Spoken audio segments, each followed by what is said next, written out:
Bien-aimés dans le Seigneur, Shalom. Que la grâce et la paix vous soient données de la part de Dieu, notre Père, et du Seigneur Jésus-Christ. Nous allons découvrir la puissance de ces passages de Genèse, chapitre 17, verset 1er. Un verset court mais rempli de promesses, de révélations et d'appels profonds pour notre vie.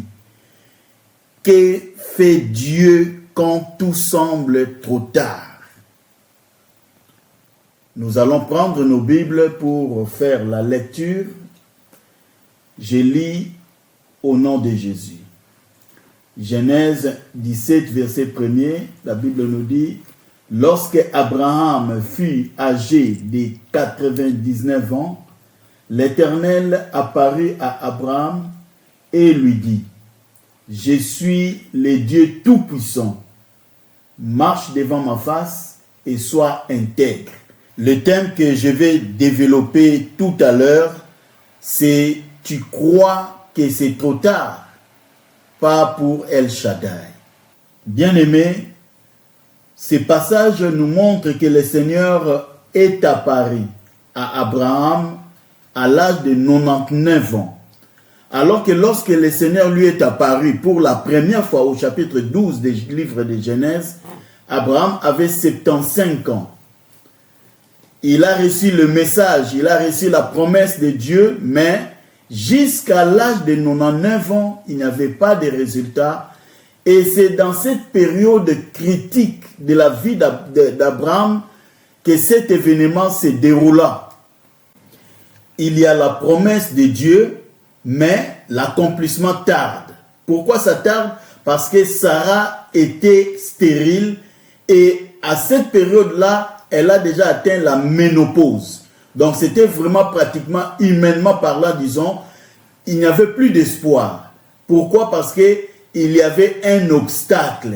C'est pourquoi au chapitre 16, Sarah demanda à Abraham, son mari, de sortir avec sa servante. C'était une loi de tradition de l'époque. La femme qui ne donne pas de naissance peut prendre sa servante. La servante va donner un enfant. Cet enfant-là sera l'enfant de Sarai. C'est ce qui s'est passé. Sarah a pris Agar et Agar a donné naissance à Ismaël. Alors que ce n'était pas ça la voix de Dieu. Dieu lui a dit: de Sarah, ta femme, moi je multiplierai ta descendance, je ferai de toi une grande nation. Des nations et des rois sortiront de cette femme-là. Il ne parlait pas d'Agar, mais il parlait de Sarah.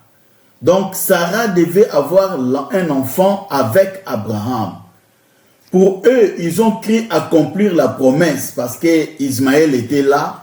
Mais la Bible nous dit, depuis qu'il a reçu cet enfant, Ismaël, jusqu'à ce moment où le Seigneur leur a apparu encore, la Bible nous dit il s'est passé 13 ans. Donc 13 ans de silence. Dieu n'a pas parlé, Dieu est resté silencieux et eux aussi, ils ne comprenaient rien. Ils se disaient, qu'est-ce qui se passe maintenant dans nos vies?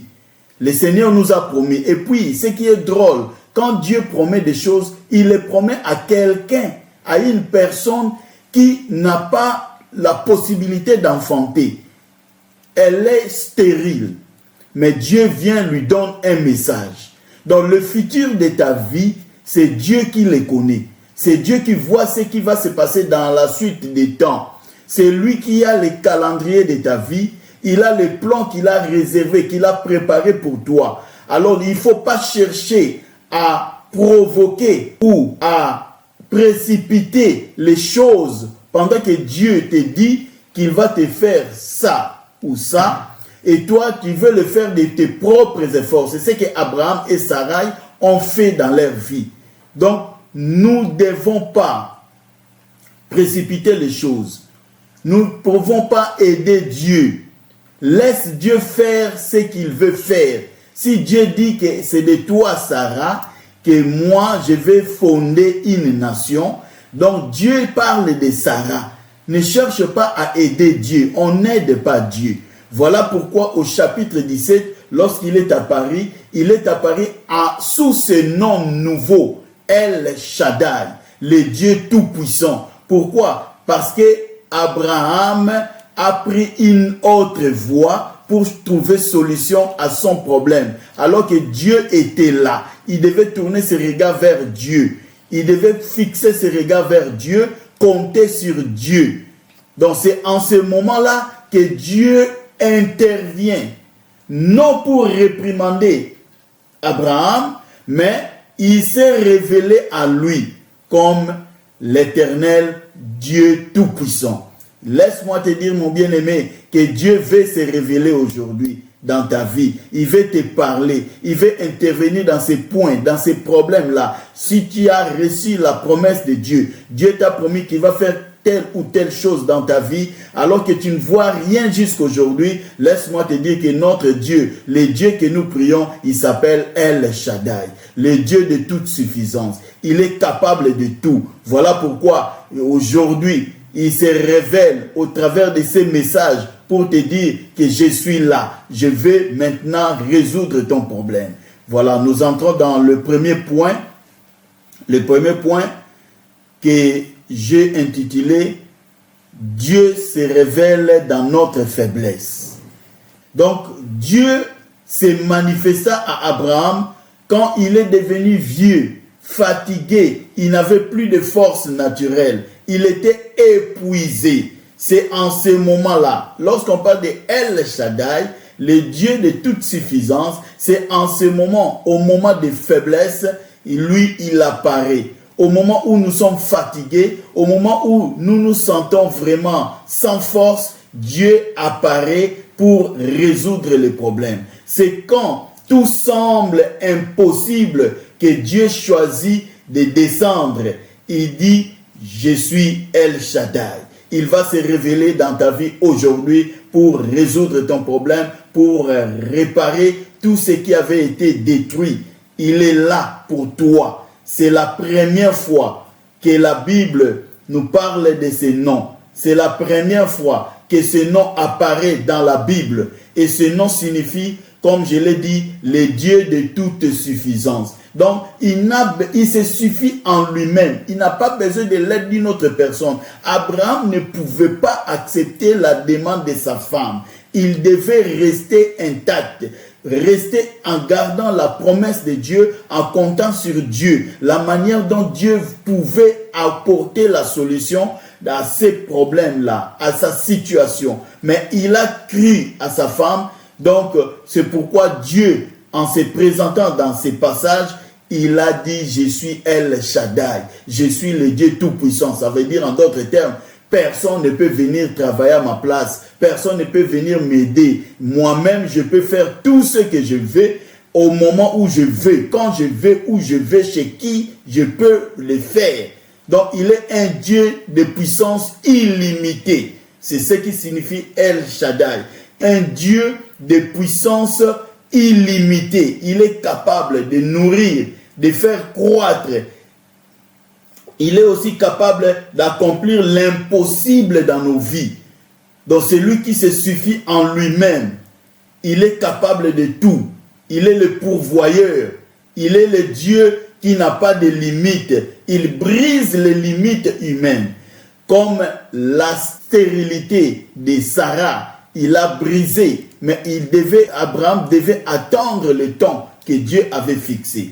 Voilà ce qui veut dire, ce que nous pouvons expliquer dans ces noms-là de El Shaddai, le Dieu Tout-Puissant. Donc Dieu est venu, il est capable de tout. Et nous, de notre côté, nous devons avoir confiance à ce que Dieu peut faire dans nos vies. Même quand tout semble humainement impossible, chez Dieu, il n'y a pas d'impossible. C'est pourquoi Dieu a posé à Sarah la question. Lorsqu'il les a apparus, il a dit, je viendrai l'année prochaine à la même époque que Sarah aura un fils.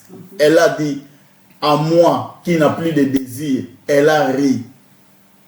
Elle s'est dit non, pareille chose n'arrivera pas. Dieu lui a dit, y a-t-il quelque chose d'étonnant de la part de l'Éternel?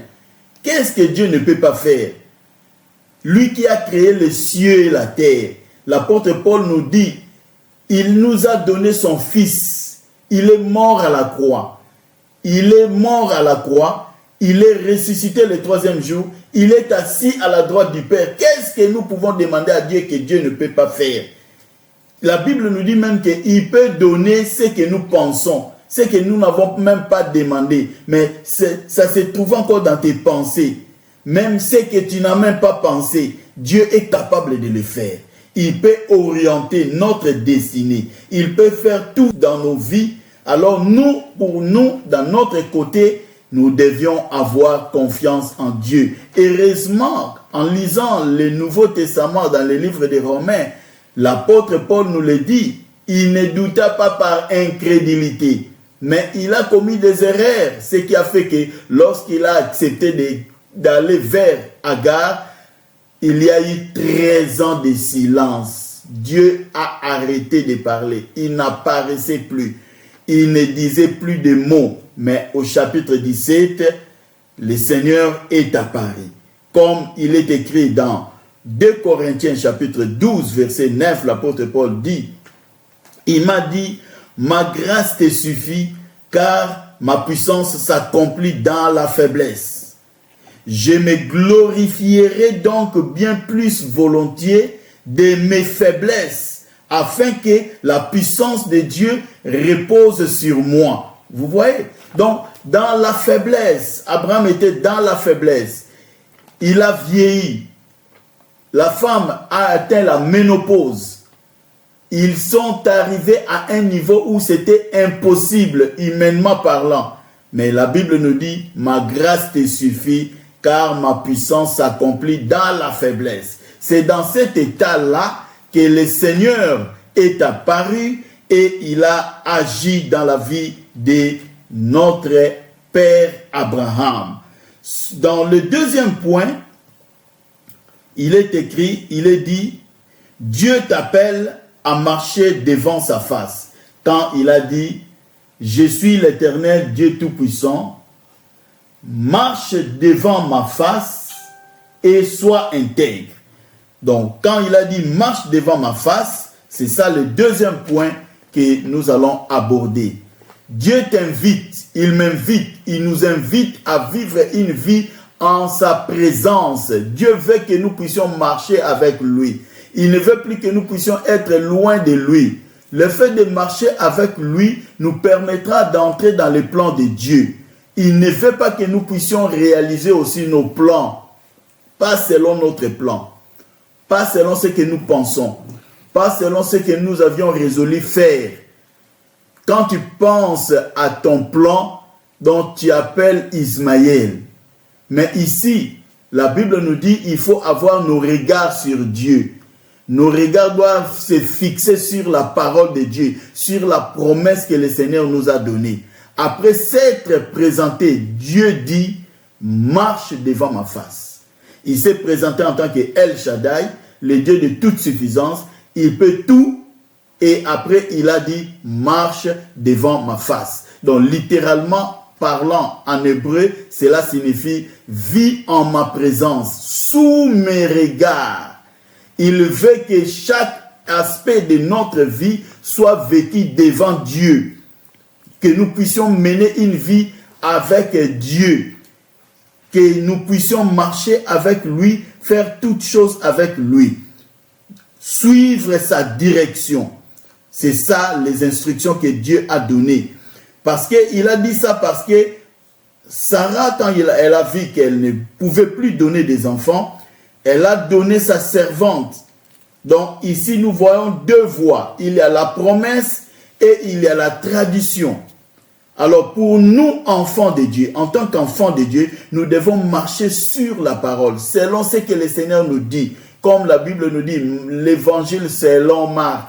Donc nous aussi, nous devons vivre selon la parole de Dieu. Nous devons vivre selon ce que Dieu nous a confié comme mission. C'est comme ça que nous allons réussir. C'est comme ça que nous irons plus loin dans la vie. Bien-aimés, mettons nos plans à côté.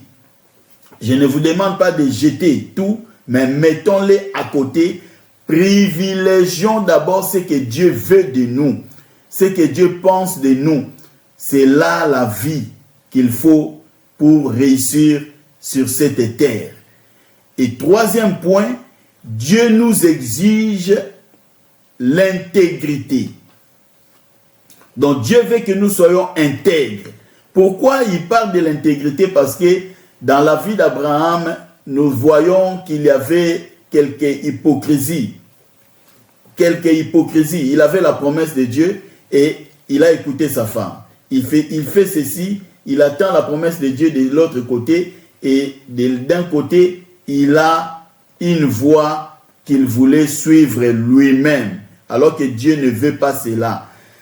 Quand on dit sois intègre, cela signifie être complet, entier, sans défaut, la sincérité. Nous devons marcher de manière pure, juste devant Dieu. Nous devons plaire à Dieu. C'est ça ce qui veut dire être intègre. Nous devons plaire à Dieu dans tout ce que nous faisons. Dans tout ce que nous faisons dans nos vies. Plaire à Dieu. C'est aussi une qualité de pureté, de consécration totale à Dieu. Nous devons nous consacrer à Dieu. On ne peut pas vivre une vie double. À l'église, on te voit différemment. À la maison, tu es autre chose. On doit être le même à la maison comme à l'église. On doit être le même en public comme en privé. Dans les secrets comme dans la lumière. Donc, nous devons vivre sans hypocrisie. Il n'y aura pas de double face chez une personne intègre. Il doit se focaliser sur ce que le Seigneur lui demande, sur la vérité de Dieu. C'est comme ça que nous allons vivre. Dieu te dit aujourd'hui, je suis encore capable, je suis fidèle. Tu dois recommencer à marcher devant moi. Reviens à l'intégrité. C'est comme ça que Dieu va marcher avec toi. Dieu va agir dans ta vie. C'est ta saison. La saison de stérilité, de retard et d'impossibilité est terminée aujourd'hui. Dieu ne demande rien sans donner la capacité de le vivre. Il est le Dieu tout-puissant. Il est capable de tout. Il peut tout. Voilà pourquoi nous devons tourner nos regards et lui faire confiance. Parce que ce Dieu-là est capable de faire tout ce que nous voulons. Tout ce qu'il a promis, il peut le faire. Il est le Dieu tout-puissant. Il est le Dieu de toute suffisance. Capable de tout faire dans nos vies. Bien-aimés, si nous voyons la vie de Moïse, la Bible nous dit Moïse a reçu la révélation de Dieu en tant que le Dieu tout-puissant.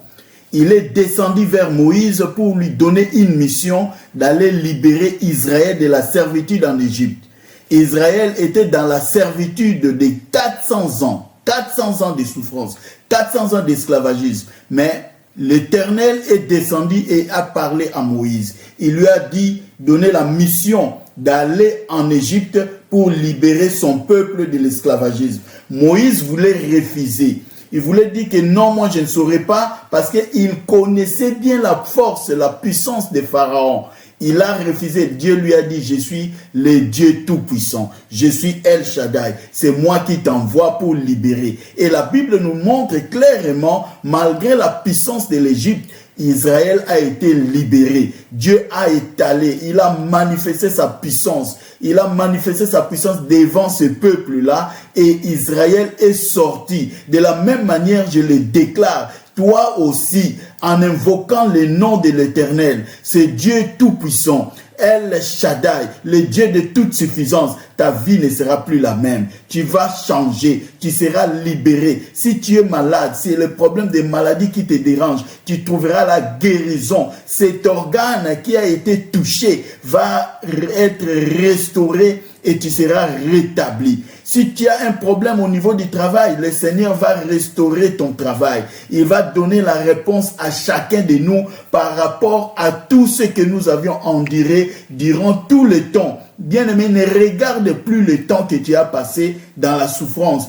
car l'Éternel est le Dieu de toute suffisance.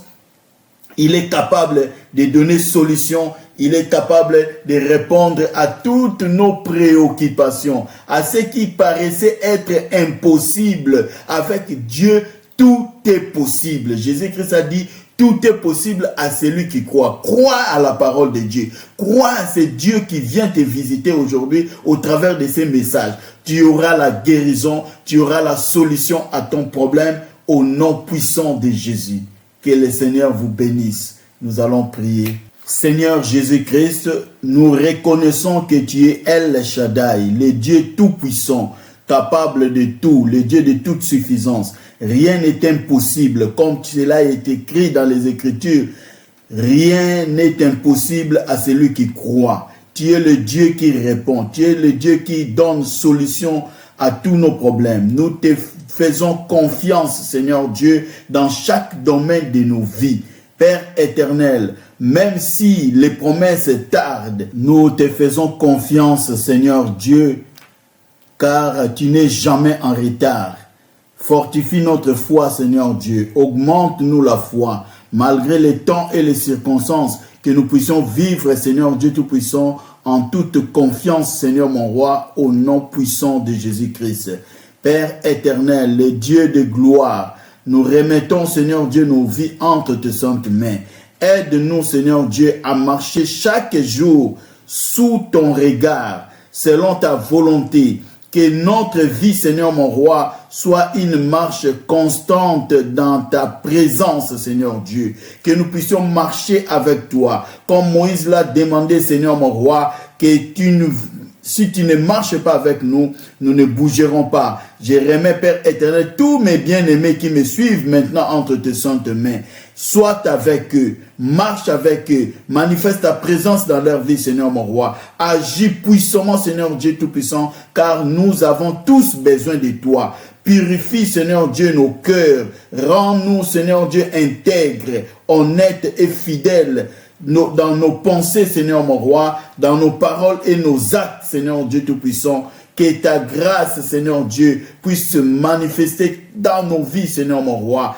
Agis puissamment, Seigneur Dieu, comme tu es descendu, Seigneur mon roi, au temps de Moïse. Tu es descendu pour libérer Israël de la servitude. Nous te demandons, Seigneur Dieu, de pouvoir te manifester dans la vie de toute personne qui me suit, Seigneur Dieu Tout-Puissant, au nom de Jésus. Que tu puisses te manifester ta gloire, que tu puisses manifester ta présence, que tu puisses agir, Seigneur mon roi, répondre, car tu es El Shaddai. Réponds, Seigneur Dieu, à la demande de tous tes enfants, Seigneur mon roi. Ceux qui sont malades puissent trouver la guérison, Seigneur mon roi, au nom puissant de Jésus. Ceux qui ont des difficultés, Seigneur mon roi, ô Père éternel, réponds-les, Seigneur Dieu. Visite-les, Seigneur mon roi, afin que Saint d'Israël, qu'ils puissent, Seigneur Dieu, expérimenter ta puissance en tout et pour tout, jusqu'au moindre détail de leur vie, au nom puissant de Jésus-Christ de Nazareth. Amen.